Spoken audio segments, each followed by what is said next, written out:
Presiden Prabowo Subianto menggelar retret di kediamannya di Hambalang, Bogor, Jawa Barat yang diikuti Menteri dan Wakil Menteri Kabinet Merah Putih.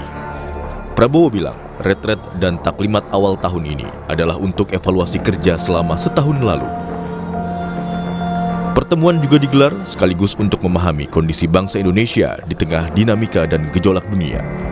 Prabowo juga bilang retret ini akan menentukan langkah Indonesia ke depannya. Evaluasi kerja kita tahun lalu. Selanjutnya kita memahami kondisi bangsa kita di tengah dinamika dan gejolak dunia. Dan selanjutnya kita melihat ke depan tahun ini, langkah-langkah apa yang harus kita laksanakan. Sejumlah poin penting turut dibahas dalam retret Hambalang, salah satunya pembentukan Satgas Rehabilitasi dan Rekonstruksi Pasca Bencana Sumatera. Presiden menunjuk Mendagri Tito Karnavian sebagai Ketua Satgas dan Kepala Staf Umum TNI Letjen Richard Tampu Bolon sebagai wakilnya. Satgas akan fokus pada pemulihan infrastruktur 52 kabupaten, kota di 3 provinsi terdampak bencana, yaitu Aceh, Sumatera Utara, dan Sumatera Barat. Enggak, ini untuk bencana Sumatera. Oh, bencana provinsi 52 kabupaten kota. Oh, berarti kalau untuk yang provinsi lain, daerah lain yang terkena bencana itu berarti tidak dibentuk Masih Satgas? BNPB. Oh, oke. Iya. Pak, ada target waktu dari Pak Presiden terkait dengan pemulihan? Tidak ada target waktu, tapi ya tentu kita akan bekerja secepat mungkin. Menurut Direktur Eksekutif Carta Politika, Yunarto Wijaya, retret ini baik dilakukan sebagai evaluasi kinerja di tahun 2025. Namun, harus dibarengi dengan komunikasi aktif antara Presiden dan Menteri, termasuk masukan yang disampaikan para Menteri terkait kondisi di lapangan. Jadi ini memang bahasa politik secara simbolik bahwa pemerintah ingin mengatakan kami memulai 2026 dengan mengevaluasi apa yang sudah dilakukan di 2025 dan kemudian juga akan menegaskan satu visi bagaimana Presiden dengan Menteri bisa fokus pada tahun 2026. Jadi ini baik.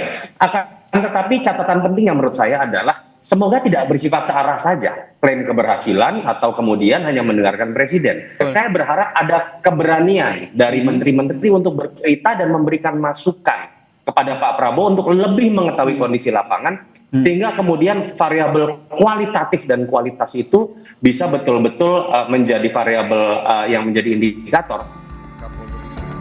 Retret di Hambalang pada Selasa kemarin adalah retret kedua yang digelar oleh Presiden Prabowo untuk para Menteri Kabinet Merah Putih. Retret membahas evaluasi kerja selama setahun, termasuk ketersediaan pangan dan program makan bergizi gratis. Tim Liputan, Kompas TV. Saudara, awal tahun Presiden Prabowo sudah mengevaluasi kinerja kabinet lewat retret. Selain arahan untuk mempercepat pemulihan pasca bencana Sumatera, apa yang bisa dibaca dari retret kabinet ini secara politik? Apakah untuk mengevaluasi menuju reshuffle berikutnya? Kita akan membahasnya bersama Wakil Menteri Transmigrasi Viva Yoga Mauladi. Selamat pagi Pak Wamen. Selamat pagi Mas. Selamat pagi semuanya. Terima kasih Pak Wamen sudah bergabung di Dialog Sapa Indonesia Pagi. Selain itu juga ada politisi PDIP Andreas Hugo Parera. Bang Hugo, selamat pagi Bang. Selamat pagi. Terima kasih Bang Hugo sudah bergabung. Dan analis komunikasi politik UNPAD Kunto Adi Wibowo. Selamat pagi Mas Kunto. Selamat pagi Mario, apa kabar? Terima kasih Mas Kunto sudah bergabung juga di Dialog Sapa Indonesia Pagi. Saya ke Pak Wamen terlebih dahulu. Pak Wamen, Anda sebagai peserta retret, sebelum saya tanya ke pembahasan apa saja yang disampaikan oleh Presiden kemarin, saya ingin tanyakan soal bagaimana kondisi kemarin pada saat retret. Harmonisnya yang ditunjukkan ini seperti apa kemarin di jajaran kabinet? Suasananya penuh dengan semangat, optimisme untuk menyambut tahun 2026 dengan kerja keras, dan kita merasakan bahwa ada energi, ada kekuatan untuk membangun soliditas di anggota Kabinet Merah Putih, karena kita sebagai pembantu Presiden akan membantu dengan sepenuh hati, akan membantu tentu dengan kerja keras dan suasana kemarin itu tampak energi yang positif dalam rangka untuk bekerja keras, untuk melayani rakyat, untuk memajukan bangsa dan negara. Suasananya seperti itu, Mas Mario. Berarti tidak ada ini ya, canggung atau dalam 1 tahun kemarin kan karena kita sempat juga ada yang saling intrik satu sama lain, misalkan ada yang menyuruh tobat nasuha dan segala macam. Itu tidak ada sama sekali kemarin, begitu harmonis dalam pertemuan retret kemarin itu ya Pak?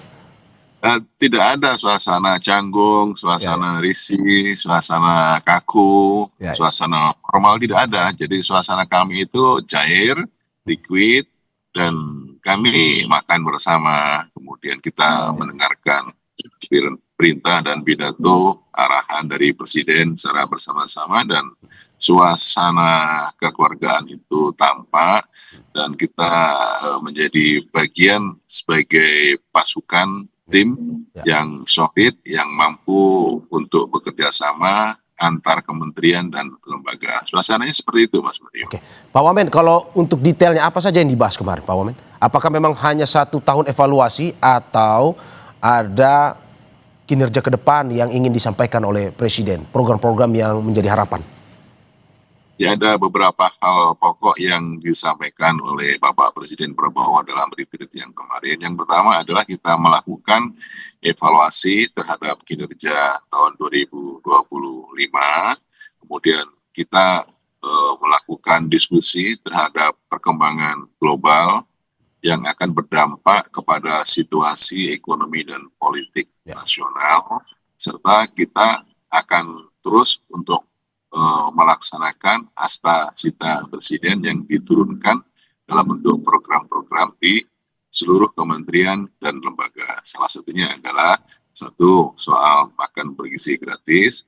Kita akan terus untuk meningkatkan kualitas pelayanan, dan yang kedua ini akan mendapatkan trickle down effect buat pengembangan ekonomi kerakyatan. Kemudian yang kedua soal swasembada pangan dan energi. Dalam tahun 2026 kita akan lebih berorientasi kepada swasembada protein, karena swasembada untuk karbohidrat tahun ini sudah berhasil, dan yang tahun depan kita akan lebih meningkatkan untuk membangun swasembada protein, terutama untuk ikan, dan pengembangan kampung-kampung nelayan, budidaya ikan air tawar juga sedang kita kembangkan. Terus yang ketiga, kita ingin ada program hilirisasi, itu bisa memberikan added value buat pertumbuhan ekonomi nasional dan tenaga kerja. Dari beberapa pokok-pokok pikiran itu, kita ingin menyampaikan kepada rakyat Indonesia bahwa tim ini solid, tim ini bekerja, tentu juga membutuhkan atensi, aspirasi, kritik, dan itu ditekankan oleh Bapak Presiden Prabowo untuk terus terjun ke masyarakat, mendengar suara rakyat, mendengar aspirasi rakyat, untuk dijadikan sebagai perumusan kebijakan di seluruh kementerian dan lembaga.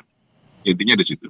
Oke, sebelum saya ke Bang Hugo, kesimpulan dari Mensesnek kemarin menyampaikan apa yang disampaikan oleh Presiden Prabowo, bahwa selama setahun ini Presiden puas dengan kinerja kabinet ya, Pak Wamen? Ya, cukup puas dan cukup optimis, tapi arahan dari Bapak Presiden perlu akan kinerja yang lebih solid lagi dan akan ditingkatkan lagi, dan masing-masing dari pimpinan kementerian dan lembaga juga sudah melakukan koordinasi, integrasi, sinkronisasi, dan energi terhadap seluruh program yang ada di kementerian dan lembaga sebagai penjabaran dari cita-cita Presiden. Oke, saya ke Bang Hugo. Bang Hugo, bagaimana Anda melihat pelaksanaan retret ini? Kalau kata Pak Wamen tadi, ya ini harmonis, ada juga pembahasan terkait dengan 1 tahun kemarin, dan juga ada program-program harapan ke depan. Menurut Anda perlukah sebenarnya retret seperti ini?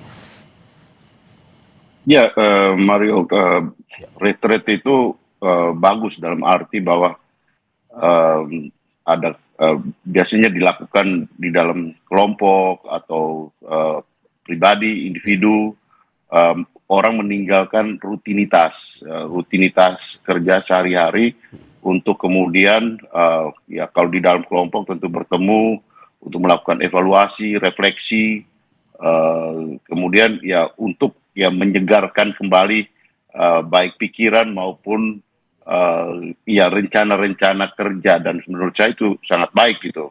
Artinya per definisi dari yang dimaksudkan dengan retreat itu, dan apa yang tadi sudah dijelaskan oleh Pak Wamen, Pak Viva Yoga, saya kira itu yang ya kalau itu yang dilakukan, saya nggak tahu persis apa isinya, dan tentu rakyat berharap bahwa setelah retreat ini ya tentu kinerja daripada pemerintahan itu menjadi lebih baik gitu, terutama dalam apa melayani kepentingan masyarakat di dalam berbagai aspek. Karena kan semua kabinet bertemu, semua menteri bertemu dengan pemimpin kabinet, kepala negara, kepala pemerintahan, Pak Presiden Prabowo sendiri.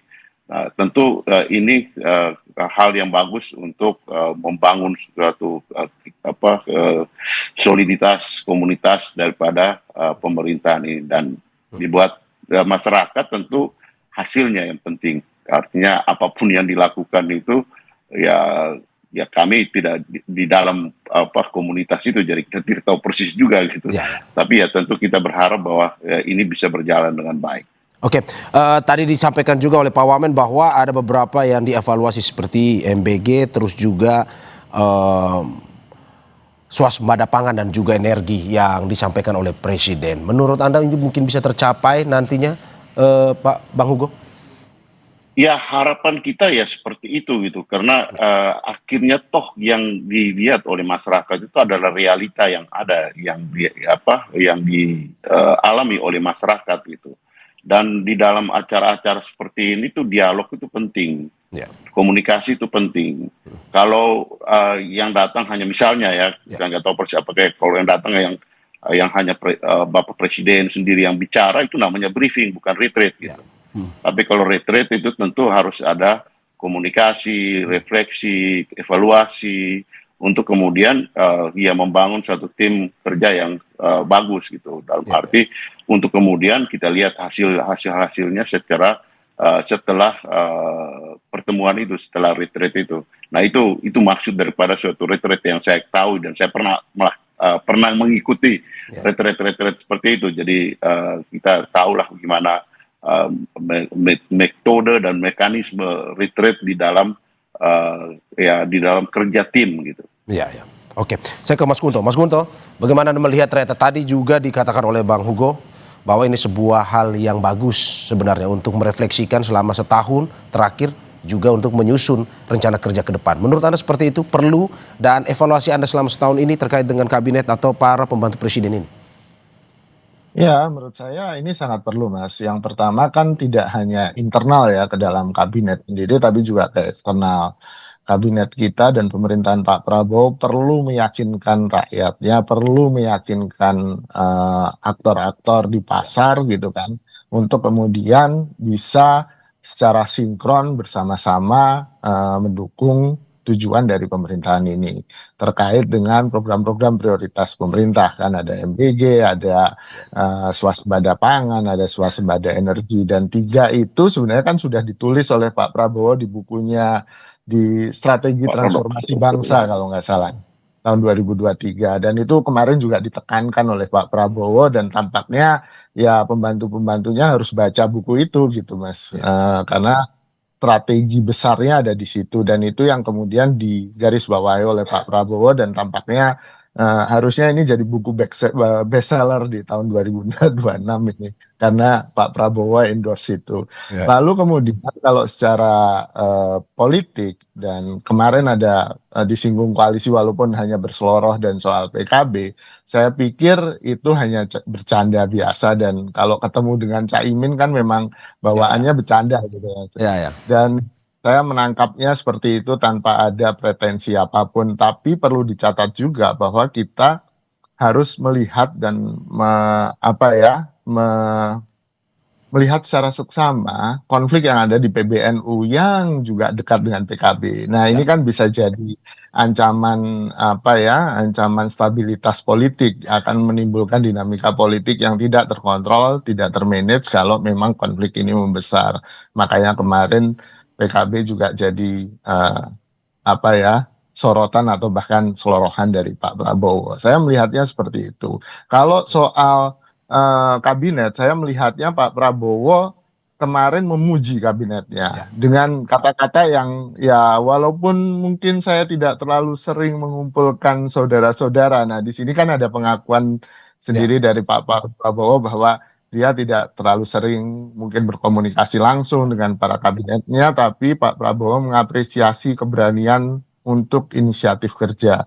Dan itu mungkin juga terima kasih kepada Pak Seskap yang selama ini kayaknya selalu patroli, sidak ke kementerian-kementerian untuk kemudian melihat atau memonitor apakah kerja-kerja kementerian itu sudah sejalan dengan program prioritas presiden, gitu kan. Dan ini menurut saya akan jadi tren yang kita akan lihat di 2026 bahwa cara kerja kabinet ya seperti ini gitu. Mungkin Pak Prabowo menegaskan saya nggak perlulah banyak briefing ke Anda. Anda baca buku saya, punya strategi besar, ikuti program prioritas saya dan nanti dimonitor oleh Seskap. Mungkin itu Mas pesannya. Oke, Mas Guntur, tadi ada sudah sedikit menyinggung terkait dengan sapaan Presiden untuk Caimin. Menurut Anda apakah memang mungkin dalam retret tersebut dengan sapaan koalisi kita kuat ini juga berbicara terkait dengan koalisi permanen yang selama ini digaungkan atau bagaimana menurut Anda? Ya, ada dua agenda politik kan sebenarnya Mas yang sangat besar ya. Itu yang pertama kan soal pemilihan kepala daerah apakah lewat DPRD maupun pemilihan langsung ini yang memastikan bahwa koalisi tetap tegak lurus, tetap solid ini jadi penting gitu. Agenda ini kan salah satu agendanya Presiden juga gitu. Yang kedua menurut saya ya di tengah gejolak yang digarisbawahi oleh Pak Presiden, gejolak dunia ini gitu, Pak Presiden nggak mau bahwa ada partai-partai di anggota koalisinya yang cari untung sendiri gitu kan. Ini yang kemudian akan menyulitkan Presiden untuk kemudian membuat strategi politik yang bagus dan baik secara dunia ya, karena ini tantangannya memang tantangan dunia hari ini yang kita hadapi. Gitu, Mas. Oke, saya ke Pak Wamen. Pak Wamen, menarik. Apakah juga kemarin kita juga seperti yang disampaikan oleh Mas Kunto dan juga katanya ada info bahwa dalam pembicaraan kemarin tempat disinggung juga terkait dengan koalisi permanen dan juga pemilihan kepala daerah oleh DPRD. Betul seperti itu, Pak? Kemarin tidak ada pembicaraan tentang koalisi permanen dan tentang pilkada. Kemarin itu murni kita melakukan sebuah diskusi yang sangat detail dan mendalam tentang bagaimana memupuk dan membangun kualitas kinerja kabinet ke depan, disertai dengan arahan dari Presiden yang menggambarkan tentang geopolitik internasional yang sangat tidak stabil dan pilihan terhadap program-program kebijakan dalam 1 tahun ini saya rasa sudah on the track. Kalau ada kekurangan nanti kita perbaiki secara bersama-sama. Jadi bahwa kemarin itu betul-betul adalah murni bagaimana kita bisa membangun tim masukan yang kuat sebagai pembantu Presiden untuk merealisasikan cita-cita Presiden dalam bentuk program di seluruh kementerian dan lembaga. Oke. Pak Wamen masih bisa mendengar ya. Berarti bagaimana kita mengartikan sapaan Presiden kemarin terkait dengan ini koalisi kita kuat ya, terus juga menyapa Caimin. Apakah itu bagian dari untuk mempertahankan koalisi ini atau bagaimana? Kalau dengan Caimin Ketua Umum PKB, kalau bertemu dengan beliau, kalau tidak bercanda itu ada sesuatu yang kurang, Mas Mario. Jadi memang suasana dengan Caimin itu politik selalu di bawah dengan cair dan politik humor itu adalah bagian penting dalam proses komunikasi politik. Jadi saya rasa hubungan Pak Presiden Prabowo dengan Caimin juga dekat dan Caimin juga sampai saat ini kan juga bersama dengan tim yang sangat solid, baik soal sikap tentang pilkada dan sikap tentang koalisi. Jadi saya rasa candaan dari Bapak Presiden itu adalah merupakan suasana yang harus dicairkan karena ini adalah bagian dari kekuatan politik di kabinet dan harus kita bersama-sama. Oke, Bang Andreas, bagaimana Anda melihat terkait dengan ini apa yang menjadi apa yang tadi disampaikan oleh Mas Kunto juga soal koalisi permanen dan juga terkait dengan pemilihan kepala daerah. PDIP sendiri sikapnya seperti apa? Ya, saya kira PDI Perjuangan sudah jelas dari awal kan, kita menyampaikan bahwa kami tidak berada di pemerintahan, berada di luar pemerintahan, ya, tapi kita memerankan diri sebagai partai yang berada di luar untuk menjadi penyeimbang di dalam proses penjalanan pemerintahan. Dan saya kira di dalam salah satu event juga kemarin Pak Presiden sendiri memberikan apresiasi bahwa perlu ada yang di luar gitu untuk memberikan menjaga keseimbangan di dalam proses menyampaikan secara ya pandangan-pandangan kritis terhadap pemerintahan ini, dan saya kira itu perlu gitu. Saya kira ya masyarakat pun memberikan banyak memberikan dukungan untuk adanya PDI Perjuangan di luar pemerintahan untuk menjalankan suatu proses pemerintahan demokrasi yang sehat gitu di Republik ini gitu. Dan saya kira selama ini ya kami memainkan peran itu gitu, meskipun sendiri gitu, tapi ya saya kira itu adalah bagian dari ya kita menjalankan suatu proses pemilihan umum yang ya sudah terjadi, yang sudah dengan berbagai macam dinamikanya sudah terjadi, dan PDI Perjuangan ada di luar pemerintahan. Saya kira tugas kami sekarang adalah yang memberikan masukan-masukan, pandangan-pandangan sesuai dengan apa yang kita rasakan di masyarakat, dan itu penting gitu untuk pemerintah, karena ya mungkin sebagai bahan apa yang kita perlu sampaikan juga bahwa mungkin selama ini komunikasi tidak selalu seperti itu gitu di dalam pemerintahan Pak Prabowo, dalam arti bahwa kalau semua orang menyampaikan semuanya bagus, semuanya positif, ya tentu ini juga berbahaya untuk proses pemerintahan gitu, karena itu nanti tidak sesuai dengan realita yang ada di masyarakat. Ya kita lihat bagaimana di dalam situasi bencana kita cukup lama juga kita sibuk untuk berdebat, ya berbeda pendapat, sementara rakyat susah gitu, mengalami penderitaan di bawah. Ada yang bilang ini hanya ada di medsos lah seperti itu, sementara bencana itu sudah terjadi gitu. Nah ini satu contoh gitu, itu satu contoh dan reaksi dari pemerintah untuk karena itu adalah tugas dari pemerintah gitu utama gitu.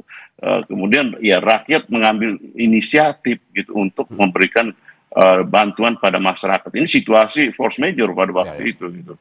Hal-hal seperti ini saya kira ya penting untuk untuk kepentingan bangsa dan negara, bukan untuk hanya untuk pemerintah. Gitu. Bang Hugo, Anda mau bilang bahwa kebijakan pemerintah yang baik didukung oleh PDIP, tetapi ada yang misalkan kemarin soal bencana kepala daerah, PDIP tegas memberikan kritik ya? Ya kita bukan kritik lagi, kita melaksanakan gitu. Kita mengumpulkan ya minta ya teman-teman dari daerah mengumpulkan dana. Kemudian juga dengan kemampuan yang ada, kami punya tim Baguna, Badan Serbaguna yang memberikan bantuan bencana, kita kirim ambulans, beberapa kader petinggi partai kita juga turun ke sana untuk berkoordinasi dengan struktur partai di daerah untuk membantu ya apa yang ada di depan ada di depan kita gitu.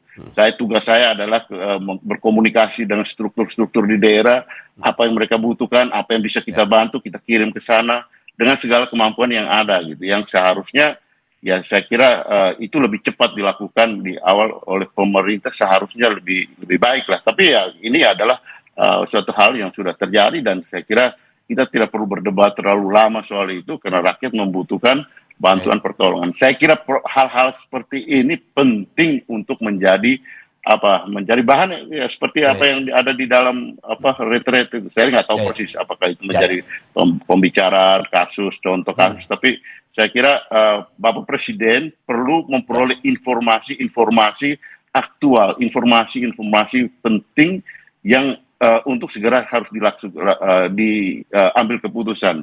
Karena itu adalah tugas dari pemerintah. Pemerintah yang solid tentu rakyat senang, tapi rakyat tentu lebih membutuhkan hasilnya gitu, bukan hanya solid untuk pemerintahan itu gitu.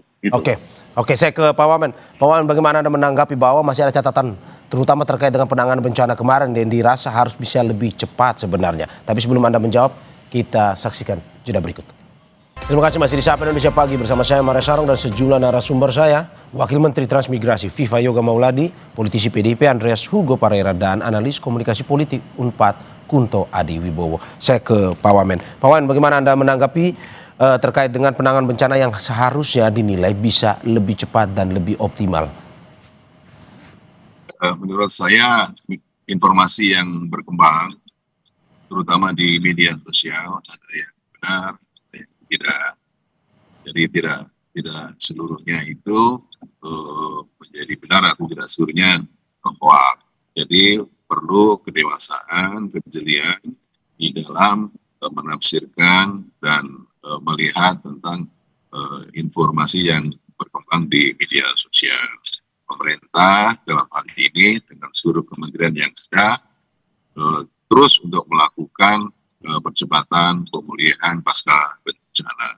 Dan saat ini Bapak Presiden Prabowo sudah duduk di dalam negeri Pak Tito Karnavian sebagai Satgas Percepatan Rehabilitasi dan Rekonstruksi pasca bencana dan sudah bekerja dengan cepat melakukan koordinasi dengan pemerintah provinsi dan kabupaten kota yang terdampak bencana, dan ini kita akan proses pemulihan, rekonstruksi, renovasi dan rekonstruksi terhadap fasilitas umum, pendidikan, kesehatan, seluruh infrastruktur akan cepat segera selesai.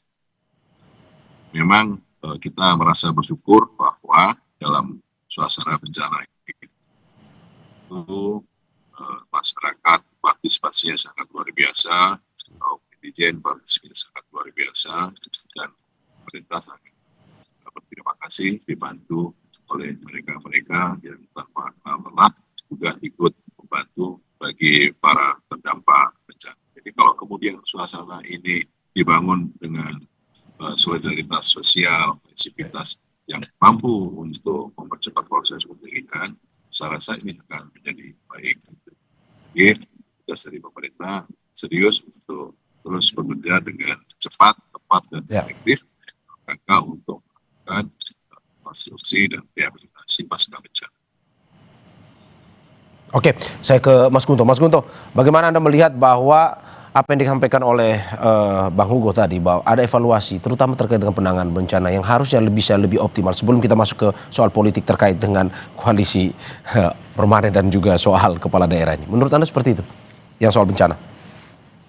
Iya, kalau soal bencana kan Pak Presiden sendiri juga dengan membuka dengan bilang bahwa kita punya kemampuan untuk menangani bencana sendiri gitu kan, dan ini kan yang jadi pro kontra selama ini kan tentang kenapa kita menolak bantuan asing, kenapa pemerintah tidak membuka keran itu yang menurut saya itu jadi penting. Dan di sini kan Pak Prabowo di dalam retreat ini menggarisbawahi bahwa negara kita punya kekuatan gitu kan, dan saya juga membenarkan itu bahwa kita punya kekuatan.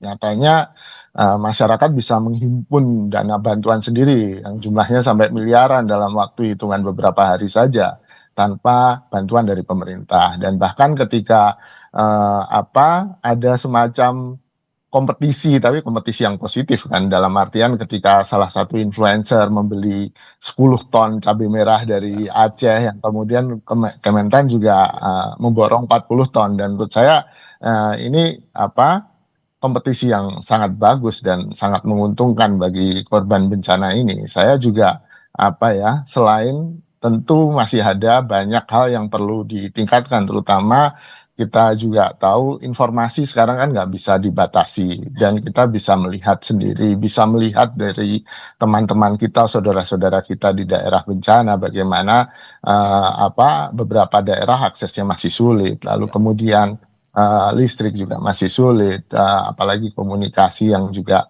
Biarpet. Nah, ini yang menurut saya juga perlu jadi prioritas bagi pemerintah, bahwa penanganan bencana dan pemulihan ini memang butuh waktu yang sangat panjang dan energi yang sangat besar yang dibutuhkan oleh pemulihan bencana ini, gitu sih Mas. Termasuk memperbaiki komunikasi politik selama bencana itu ya, yang disampaikan kemarin, itu yang menjadi salah satu poin dari Bang Hugo tadi sampaikan. Iya ya, saya setuju dengan itu, setuju dengan Bang Hugo. Ketika beberapa daerah di Aceh sudah angkat tangan, mengibarkan bendera putih dan segala macam, lalu kemudian ada konflik dengan aparat baik itu polisi maupun TNI di beberapa daerah terkait dengan pengibaran bendera Aceh dan segala macamnya. Itu menurut saya ya mungkin kalau dinilai dari skill sedikit, tapi kan kita harus hati-hati di saat krisis, semuanya bisa jadi full blown out krisis kan kalau tidak di manage dengan baik gitu. Dan saya juga mencatat bahwa komunikasi ketika bencana memang jadi akrobat sendiri gitu Mas gitu. Ketika di awal-awal para elit politik kemudian melakukan drama-drama terkait bencana gitu kan, yang tiba-tiba semuanya berlomba-lomba untuk kemudian tampil di daerah bencana tanpa kemudian sebenarnya yang dibutuhkan kan yang sistemik ini gitu, bukan bantuan orang per orang gitu kan. Negara punya kapasitas itu. Kalau bantuan orang per orang kan teman-teman di K-pop pun bisa kumpulkan miliaran dalam sehari kan, dan menurut saya skillnya tidak seperti itu gitu sih. Oke, saya ke Bang Hugo. Bang Hugo, selain bencana, apa catatan dari PDIP sendiri terkait dengan 1 tahun pemerintahan ini, terutama kinerja kabinetnya? Iya, saya kira satu hal yang ya positif negatif ya dalam situasi bencana kemarin ya kita lihat. Karena ini satu peristiwa yang peristiwa sosial, lingkungan, peristiwa di bangsa ini yang penting, yang harus menjadi bahan evaluasi kita bersama gitu sebagai bangsa dan negara gitu. Di satu pihak kita lihat rakyat itu gotong royongnya itu luar biasa loh. Ya. Dan ini kasus seperti ini sebelum-sebelumnya juga sudah terjadi gitu kan. Ada beberapa peristiwa yang berkaitan itu rakyat bergotong royong untuk membantu gitu. Jadi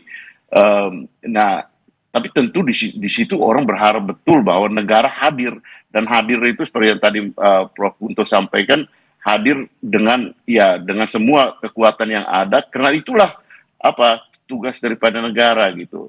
Nah, ini yang saya kira soliditas ini yang seharusnya dibangun antara negara, dalam hal ini pemerintah, bersama dengan rakyat untuk kita cepat mengambil inisiatif. Jadi tidak lagi bicara ini di kelompok ini, ya itu terlalu lama gitu menurut saya gitu. Artinya kita dari evaluasi yang kita lihat di dalam proses peristiwa besar ini kemarin gitu, dan ya masih sempat juga orang berwisata di situ dalam tanda petik ya. Untuk mencari poin-poin ini, ya itu kemudian jadi bahan kritikan di masyarakat. Nggak bisa kita tolak hal-hal seperti itu gitu, karena ya faktanya ada, kita berhadapan dengan situasi hari ini media sosial yang bisa menyampaikan dengan pandangannya masing-masing. Tapi syukurlah kita melewati ini dengan satu semangat gotong royong yang masih tetap kuat di masyarakat kita sebagai bangsa. Dan ini adalah potensi sosial yang harus kita jaga untuk kepentingan bangsa dan negara. Ke depan saya kira ya, kalau syukur hal-hal seperti ini juga dilihat di dalam evaluasi atau di dalam retreat kemarin gitu. Untuk karena retreat itu adalah refleksi gitu, kita melihat keluar, kita melihat ke dalam untuk kemudian apa yang harus kita lakukan secara bersama sebagai suatu kepentingan bangsa dan negara, bukan untuk kepentingan pemerintah aja gitu. Kalau untuk pemerintah aja nanti menjadi eksklusif, tapi untuk kepentingan bangsa dan negara. Karena bagaimanapun buat rakyat itu adalah melihat hasilnya gitu. Kita bisa bicara banyak hal yang bisa menulis banyak buku, bisa bicara banyak, tetapi bagi rakyat tentu melihat apa yang dihasilkan dari proses-proses itu gitu. Itu saya kira ya hukum alam Ya, ya. di dalam proses pemerintahan gitu. Ya, termasuk komunikasi yang tadi Bang Hugo tekankan ya ke masyarakat, bagaimana cara menyampaikan ke masyarakat itu ya. Ya, saya kira komunikasi itu penting karena itulah yang menghubungkan dengan apa yang Ya, ya. ada di kita, apa yang kita buat dan apa yang dirasakan oleh masyarakat itu. Kalau itu berbeda, itu kan jadi bahan, ya gimana orang mau lihat lu ngomong-ngomong gini tapi gua rasain beda gitu kan, itu kan hal yang sederhana gitu dalam komunikasi kan, antara komunikator dan ya komunikan itu kan harus nyambung. Kalau tidak terjadi miskomunikasi di situ gitu. Ya, ya. Oke. Saya ke Pak Wamen. Pak Wamen, bagaimana dengan catatan-catatan yang diberikan ke depan? Apakah memang ada keinginan dari Presiden, mungkin ada teguran keras dari Presiden terkait dengan apa yang terjadi, mungkin ada yang belum optimal selama bencana ataupun 1 tahun kerja kemarin, atau bagaimana?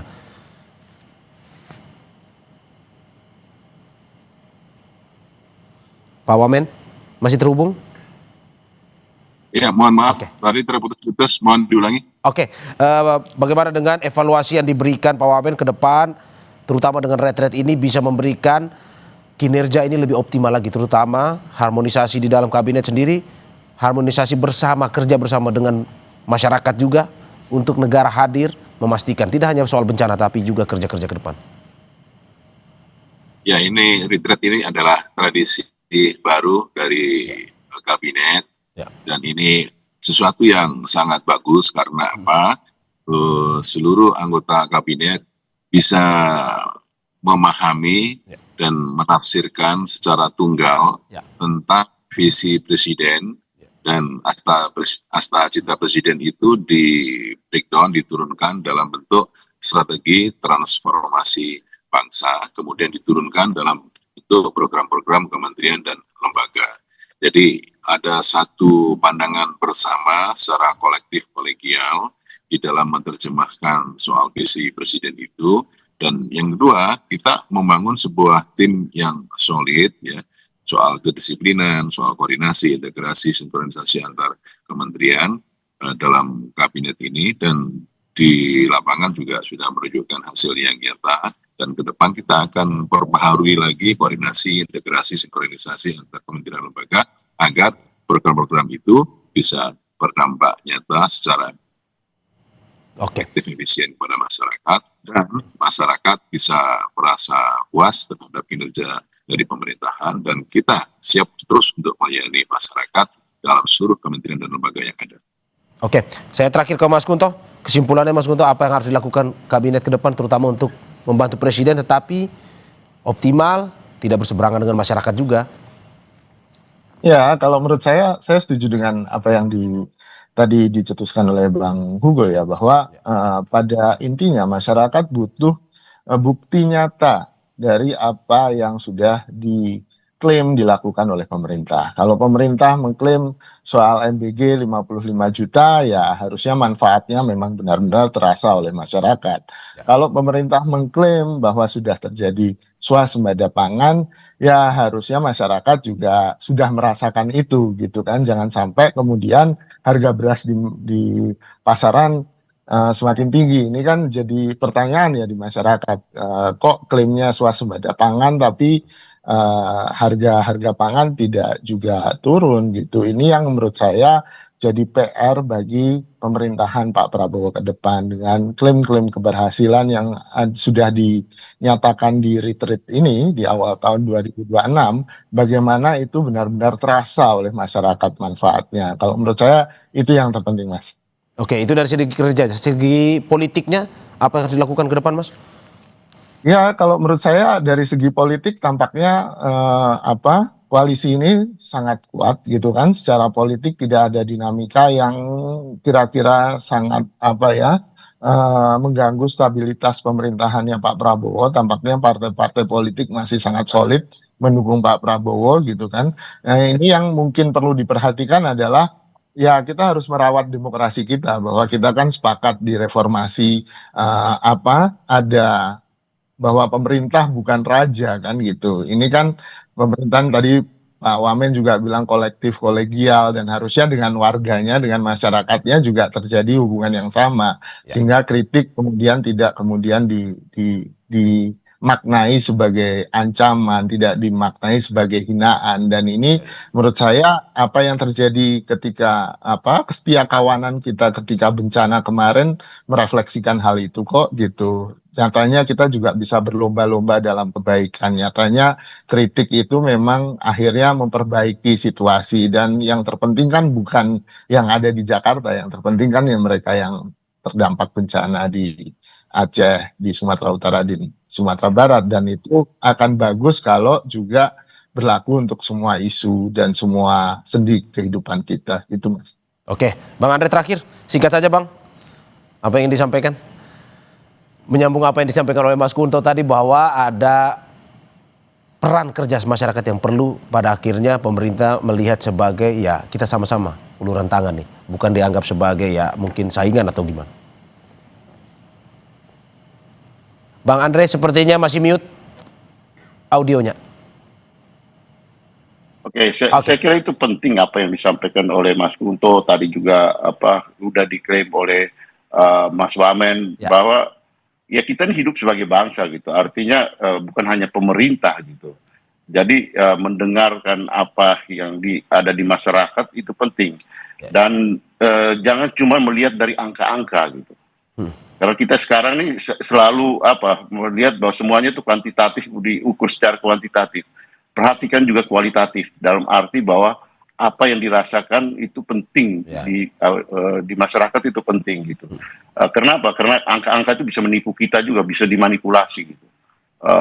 Oleh karena itu saya kira dan untuk itu komunikasi dan kemudian menyampaikan secara kritik atau pandangan yang lain dari masyarakat, ya itu saya kira hal yang perlu menjadi catatan kita bersama sebagai bangsa dan negara, antara pemerintah dan masyarakat. Antara ya kalau kami tidak mau didengar ya tidak apa-apa juga gitu, tapi dengarkanlah masyarakat gitu. Oke, dengarkanlah masyarakat. Terima kasih Bapak-Bapak atas apa yang disampaikan, dan semoga ini bisa menjadi evaluasi pada kita, termasuk retret kemarin, semoga bisa mengoptimalkan lagi ya Pak Wamen kerja pemerintah ke depan. Sekali lagi terima kasih Wakil Menteri Transmigrasi Viva Yoga Mauladi, politisi PDIP Andreas Hugo Parera, dan juga analis komunikasi politik Unpad Kunto Adiwibowo. Terima kasih Bapak-Bapak, sehat-sehat selalu.